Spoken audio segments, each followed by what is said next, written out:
പലപ്പോഴും ജീവിതത്തിൽ ചരിഞ്ഞ മതിലും ആടുന്ന വേലിയും പോലുള്ള ഒരുവനെ തകർക്കാനും നമുക്ക് എളുപ്പമാണ്.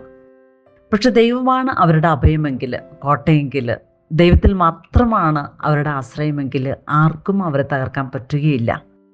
ദൈവത്തിൽ ആശ്രയിക്കുന്ന ഒരു ദൈവ പൈതലിനെ ദൂതന്മാരുടെ സംരക്ഷണ കോട്ട കെട്ടി ദൈവം പരിപാലിക്കുമെന്ന് തിരുവചനം നമ്മളെ പഠിപ്പിക്കുന്നുണ്ടെങ്കിൽ, മാറ്റമില്ലാത്ത ആ ദൈവത്തിൻ്റെ വചനം അവനെ കാത്തുപരിപാലിക്കും. ഒരുപക്ഷെ വേർപാടിൻ്റെ നൊമ്പരങ്ങളോ വേദനകളോ എല്ലാം തകർന്നടിയുന്ന സാഹചര്യങ്ങളോ തകർക്കുന്ന അനുഭവങ്ങളോ കഷ്ടങ്ങളോ രോഗങ്ങളോ കടബാധ്യതകളോ അവൻ്റെ ജീവിതത്തിൽ കടന്നു വന്നാലും, ശക്തനായുധധാരിയായിട്ട് കൊട്ടാരത്തിന് പുറത്തു നിൽക്കുമ്പോൾ അവൻ്റെ വസ്തുക്കൾ സുരക്ഷിതമായിരിക്കുന്ന പോലെ ദൈവകരങ്ങളിൽ അവർ സുരക്ഷിതമായിരിക്കും.